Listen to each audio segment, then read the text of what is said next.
Құрметті ата-аналар мен талапкерлер, Ішкі істер министрлігінің ведомстволық жоғары оқу орындарына қабылдау науқаны қызу жүріп жатыр. Биылғы қабылдау науқанының басты ерекшелігі оның алғаш рет толығымен цифрлық форматта қызмет полис ақпараттық жүйесі арқылы өткізілуі. Біздің негізгі міндетіміз конкурстың барынша ашық әрі баршаға түсінікті өтуін қамтамасыз ету. Бірінші кезең сәтті аяқталды. Кандидаттар құжаттарын жүйе арқылы тапсырды. Әскери дәрігерлік комиссияның нәтижелері де осы жүйеде көрсетілді. Соның арқасында қағаз түріндегі жеке істер, түрлі мекемелерге бару айтарлықтай азайды.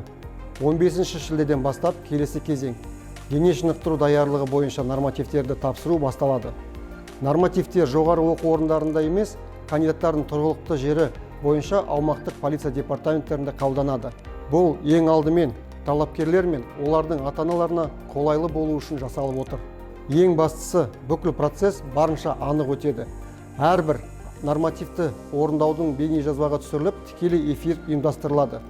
Сондай-ақ ата-аналар сынақтар өткізілетін жерде болып, олардың өту барысын өз көздерімен бақылай алады. Біз конкурстың әділ әрі объективті өтіп жатқанын, әр адам көз жеткізгенін қалаймыз. Нормативтер аяқталғаннан кейін әр кандидаттың материалдары тиісті жоғары оқу орнының қабылдау комиссиясына жіберіледі. Комиссия ұлттық бірыңғай тестілеу нәтижелерін қарайды, жеңілдіктердің негізділігін тексереді, құжаттарды зерделейді және конкурстық көрсеткіштер негізінде ғана шешім қабылдайды. Қажет болған жағдайда кандидат бейне байланыс арқылы әңгімелесуге шақырылуы мүмкін. Әңгімелесу міндетті түрде жазылады. Бұл ашықтық пен объективтілікті қамтамасыз ететін тағы бір қосымша кепілдік. Биыл бөлінген 1250 орынға 4000-ға жуық талапкер үміткер болып отыр. Сөз соңында ата-аналарға арнайы үндеу жасағым келеді. Сыйақы үшін оқуға түсуге көмектесемін, процесті жеделдетемін, немесе қандай да бір мәселені шешіп беремін деген адамдарға сенбеңіздер. Өз уақыттарыңыз бен қаражаттарыңызды сақтаңыздар. Бүгінде барлық негізгі шешімдер цифрлық жүйеде қабылданады. Әрбір кезең тіркеледі.